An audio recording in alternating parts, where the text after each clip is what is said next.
Merge sort, one of the important sorting algorithms. এটা divide and conquer method follow করে। আমরা যদি একটা অ্যারে কনসিডার করি of length 6, the first index of this array will be 0 and the last index will be 5. এই অ্যারেকে আমরা যদি divide করি, the left sub-array will be 0 to 2 and right sub-array will be 3 to 5. Now question is, আমরা এটা কিভাবে করেছি? আমার অ্যারের মিড যদি আমরা বের করার ট্রাই করি, it will be low plus high. এখানে এল হচ্ছে আমার লোয়ার ইন্ডেক্স এবং এইচ হচ্ছে আমার higher index divide by 2। That means 0 plus 5 divided by 2 will be 2.5. If we consider integer value of this 2.5, then it will be equivalent to 2. আর left sub এরেতে আমার range হবে low to mid, and right sub এরেতে elements থাকবে index mid plus 1 to high. যেহেতু আমার low 0 mid 2, so left sub এরেতে 0 থেকে 2 এন্ড রাইট সাব এরেতে mid plus 1 is equal to 3 and high 5. আমরা এটাকে আবারও ডিভাইড করব using this formula. I mean mid বের করব, 0 plus 2 divided by 2 will be 1, so left subarray will be 0 to 1, right subarray will be 1 plus 1, I mean mid plus 1, which is 2, and high is 2. এটাকে যদি আমরা আবারও divide করি, this will be 3 to 4 and this will be 5 to 5. এই যে 3 to 4 লিখলাম, এটা কিভাবে হলো? 3 plus 5 is equal to 8 divided by 2, which is equal to 4. 3 to mid, mid যেহেতু 4, সেই লো থেকে মিড পর্যন্ত লিখেছি, আর রাইট সাইডে mid plus 1, I mean 4 plus 1 থেকে হাই 5 পর্যন্ত। আমরা এটাকে আবারও ডিভাইড করলে using same formula, low to high will be 0 to 0 and it will be 1 to 1. আমরা এটাকে আর ডিভাইড করব না, it will be 3 to 3 and it will be 4 to 4. আমাদের ডিভাইডেশন শেষ। এই যে আমরা এটাকে আর ডিভাইড করব না, বা যতক্ষণ পর্যন্ত ডিভাইড করা গিয়েছে ততক্ষণ পর্যন্ত ডিভাইড করেছি। This is our divide part of divide and conquer method. Now question is, আমরা কতক্ষণ এটাকে ডিভাইড করব? আমরা এটাকে ততক্ষণ পর্যন্ত ডিভাইড করব, এই যে আমরা সাব এরে গুলা পাচ্ছিলাম, সেই সাব এরেতে একটার বেশি এলিমেন্ট থাকলে আমরা ডিভাইড করতে থাকবো। যখনই আমার সাবেরেতে একটা এলিমেন্ট হয়ে যাবে, তখন আমরা আমাদের ডিভাইডেশন শেষ করব। এই যে আমরা বললাম একটা এলিমেন্ট থাকবে সাবেরেতে, এটা বোঝানোর আরো একটা ওয়ে হচ্ছে আমার লেফট লেস দেন বা লো লেস দেন হাই হবে। এই যে আমরা 0 থেকে 2 এই রেঞ্জটা কনসিডার করছি, এখানে আমার lower index 0, higher index 2, as low is less than high আমরা এটাকে ডিভাইড করব। আমরা এইটাকে আর ডিভাইড করছি না, বিকজ আমার লো আর হাই সমান। Same goes for this, same goes for this, this, this and this. আমরা এগুলোকে ডিভাইড করছি না, বাট 3 4 কে আমরা ডিভাইড করেছি, because 3 is less than 4, I mean low is less than high. আর আমরা যদি খেয়াল করি 0 থেকে 0, এখানে জাস্ট একটা ইন্ডেক্স বোঝাচ্ছে। এই 0 থেকে 0 এই ইন্ডেক্স যদি আমি ভ্যালু বসাই, তাহলে এটা হবে 3। 1 থেকে 1 এ যদি আমি ভ্যালু বসাই, এই ইন্ডেক্সে ভ্যালু বসালে সেটা হবে 0। 2 থেকে 2 এই ইন্ডেক্স বোঝাই হচ্ছে আমার এই 1 ভ্যালুটাকে। 3 থেকে 3 তে ভ্যালু বসালে সেটা হবে 7।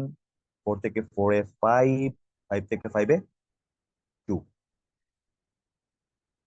আমরা একটু খেয়াল করলে দেখতে পাবো এই যে 0 থেকে 0, এটাকে আমরা বলতে পারি একটা সাব অ্যারে যেটাতে অনলি একটা এলিমেন্ট আছে, এবং এট দ্য সেম টাইম এই সাব অ্যারেটা সর্টেড, অর্থাৎ সেখানে একটা এলিমেন্ট আছে, আর কোনো অ্যারেতে একটা এলিমেন্ট থাকলে সেটাকে আমরা সর্টেড বলতে পারি। সেম গোজ ফর দিস, এখানেরও এই সাব অ্যারের এলিমেন্টটা সর্টেড। দুইটা সর্টেড সাব অ্যারেকে আমরা এখন রিবিল্ড করব।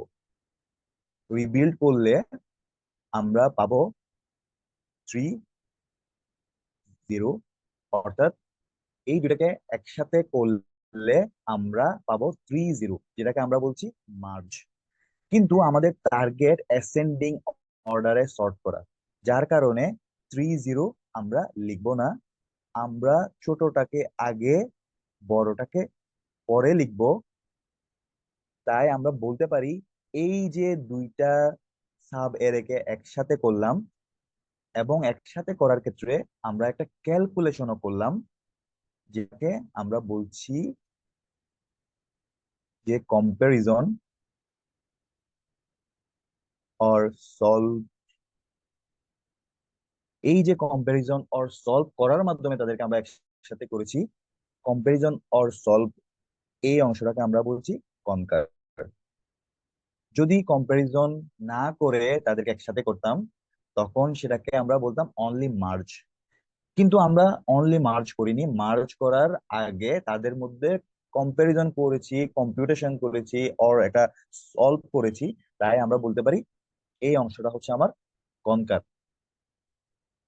আশা করি বুঝতে পেরেছি ডিভাইড এন্ড কনকারের কনকার পার্ট কোনটা।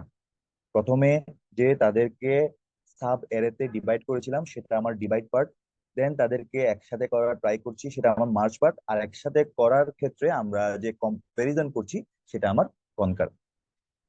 নাও আমরা 0 থেকে 1 এই রেঞ্জে সর্টেড সাব এরে পেয়ে গেলাম।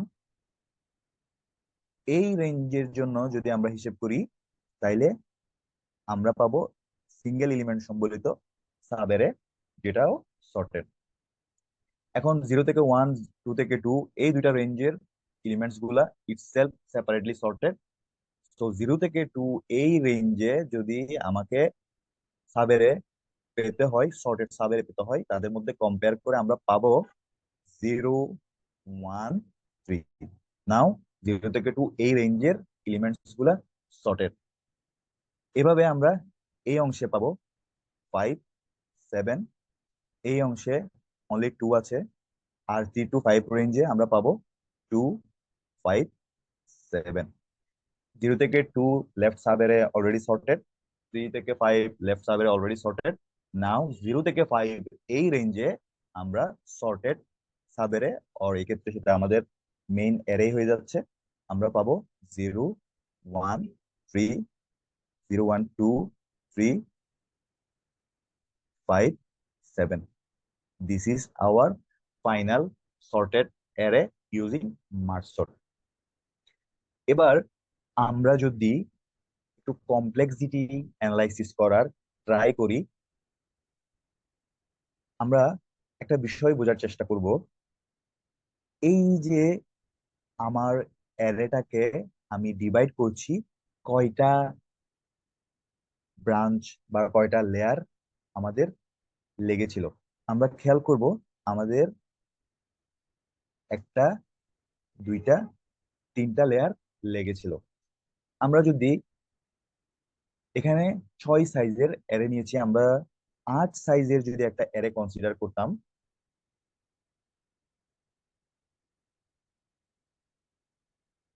সেটাকে আমরা লেফট সাবেরে রাইট সাবেরেতে ডিভাইড করলে লেফট পার্টে থাকতো 4টা এলিমেন্ট, রাইট পার্টে থাকতো 4টা এলিমেন্ট। আবার সেই 4টা এলিমেন্টকে ডিভাইড করলে লেফট সাইডে থাকতো 2টা এলিমেন্ট, রাইট সাইডে থাকতো 2টা এলিমেন্ট, দুইটা, দুইটা, তারপর একটা, একটা, এক, এক, একটা করে এলিমেন্ট পাওয়ার পরে সেটাকে আমরা আর ডিভাইড করব না। সো আমরা বলতে পারি আমাদের টোটাল লেয়ার হচ্ছে 3টা। এই যে লেয়ার সংখ্যা, এটা আমরা কিভাবে বের করছি? আমার যদি n এলিমেন্টস থাকে, দেন layers will be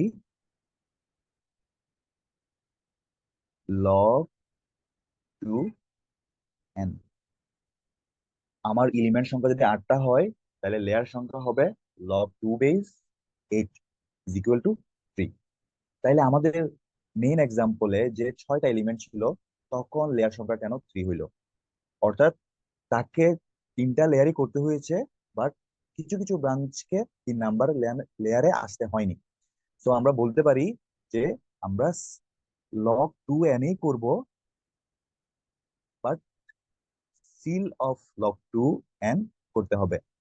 আমার এলিমেন্ট সংখ্যা 6টা হইলে log 2 6 এর ভ্যালু দ্বারাই 2 পয়েন্ট সামথিং, যেটাকে সিল করলে আমরা 3 পাবো। আই মিন আমাদের লেয়ার সংখ্যা তখন 3টা হবে। এবার আমরা আরো একটা বিষয় খেয়াল করব।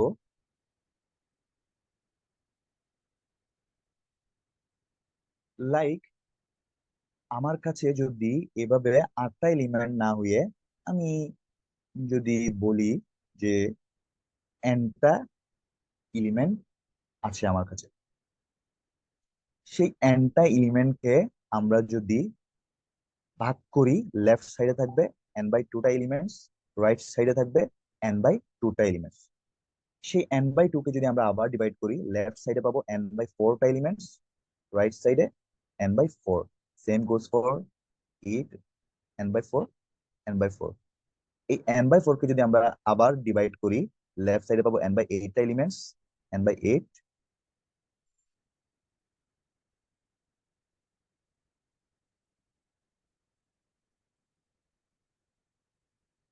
ওকে, এখন কোয়েশ্চেন হচ্ছে n/8 থেকে আমরা ডিভাইড করব, এটা নির্ভর করবে আমার n এর মান কত।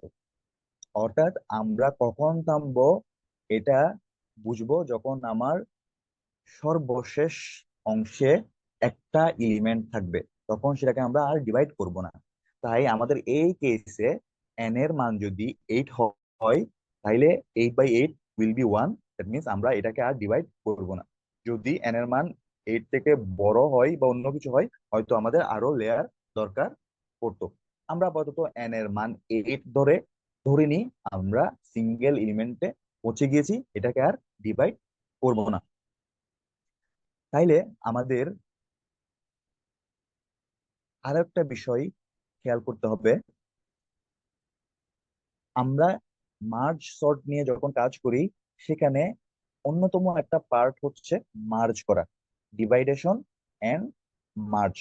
মার্জ করতে গিয়ে আমরা সেখানে কনকারও করি। এই কনকার আর মার্জ এর কাজটা করার জন্য মার্জ নামক একটা ফাংশনের হেল্প নিই আমরা। সেই মার্জ ফাংশনের কাছে আমরা যদি n সাইজের অ্যারে পাঠাই বা n এলিমেন্টস পাঠাই, তাইলে মার্জিং কস্ট হয় এন। অর্থাৎ আমরা যদি 8টা এলিমেন্ট পাঠাই, তাহলে মার্জিং কস্ট সেক্ষেত্রে এন। এবার আমরা এই অংশ থেকে বলতে পারি যে n/8টা এলিমেন্ট যদি মার্জ ফাংশনের কাছে আমরা পাঠাই, তাহলে মার্জিং কস্ট হবে n/8। এখন এই লেয়ারে, সর্বশেষ লেয়ারে n/8 কয়টা আছে? আমরা যদি একটু কাউন্ট করি, 1 2 3 4 5 6 7 8, তাহলে একটা n/8 এর জন্য যদি কস্ট n/8 হয়, 8টা n/8 এর জন্য কস্ট হয় n। তাই আমরা বলতে পারি এই লেয়ারের জন্য কস্ট হচ্ছে n, মার্জিং কস্ট। এবার n/4 নিয়ে যদি আমরা কাজ করি, n/4টা এলিমেন্টকে মার্জিং এর জন্য পাঠাইলে কস্ট n/4। এভাবে n/4 আছে টোটাল 4টা। তাই আমরা বলতে পারি এটার মার্জিং কস্ট সেম ভাবে n। অর্থাৎ এই লেয়ারের মার্জিং কস্ট সিমিলারলি n।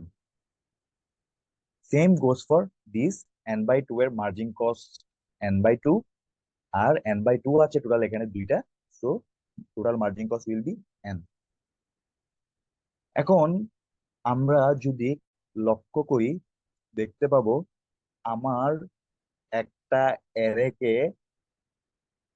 তার লেয়ার সংখ্যা যদি আমরা কাউন্ট করার চেষ্টা করি, সেই লেয়ার সংখ্যা লগ টু n, আর প্রত্যেকটা লেয়ারের জন্য margin cost n। So total cost will be worst কেসে n log to n। আমি আবারও রিপিট করছি, আমার টোটাল লেয়ার সংখ্যা log to n, আর প্রত্যেকটা লেয়ারে margin cost n। So total cost will be n log n। মজার বিষয়, আমরা যদি ওর্স্ট কেস কনসিডার না করে বেস্ট কেসও কনসিডার করতাম, আই মিন অলরেডি সর্টেড কোনো অ্যারে যদি আমাদেরকে প্রোভাইড করা হতো, তখনও সে ডিভাইড করার জন্য যা করার দরকার ওর্স্ট কেসে যা করেছিল বেস্ট কেসেও সেম কাজই করবে। অর্থাৎ লো থেকে মিড, মিড থেকে মিড+1 থেকে হাই পর্যন্ত সে ডিভাইড করবে, এভাবে সিঙ্গেল এলিমেন্ট হওয়া পর্যন্ত। তো ডিভাইডেশনে আমরা কোনো বেনিফিট পাচ্ছি না। Now come to merge part. মার্জেও সে সেম ভাবে যে ক্যালকুলেশন বা কম্পারিজন করার কথা, সে সেমটাই করবে। সে কোনোভাবেই বুঝতে পারবে না যে এটা অলরেডি সর্টেড কিনা, যার কারণে আমরা মার্জ থেকেও কোনো রকমের সুবিধা পাবো না। তাই বলতে পারি বেস্ট কেসেও আমরা এটা থেকে কোনো ধরনের বেনিফিট পাবো না, যার কারণে বেস্ট কেস কমপ্লেক্সিটি ও n log to n। Same goes for average case complexity. Hopefully আমরা মার্জ সর্ট কিভাবে কাজ করে অ্যাবস্ট্রাক্টলি বুঝতে পেরেছি। নেক্সট ফেজে রিকার্সিভলি স্ট্যাক ইউজ করে মার্জ সর্ট কিভাবে কাজ করে এটা আমরা দেখব। ধন্যবাদ সবাইকে।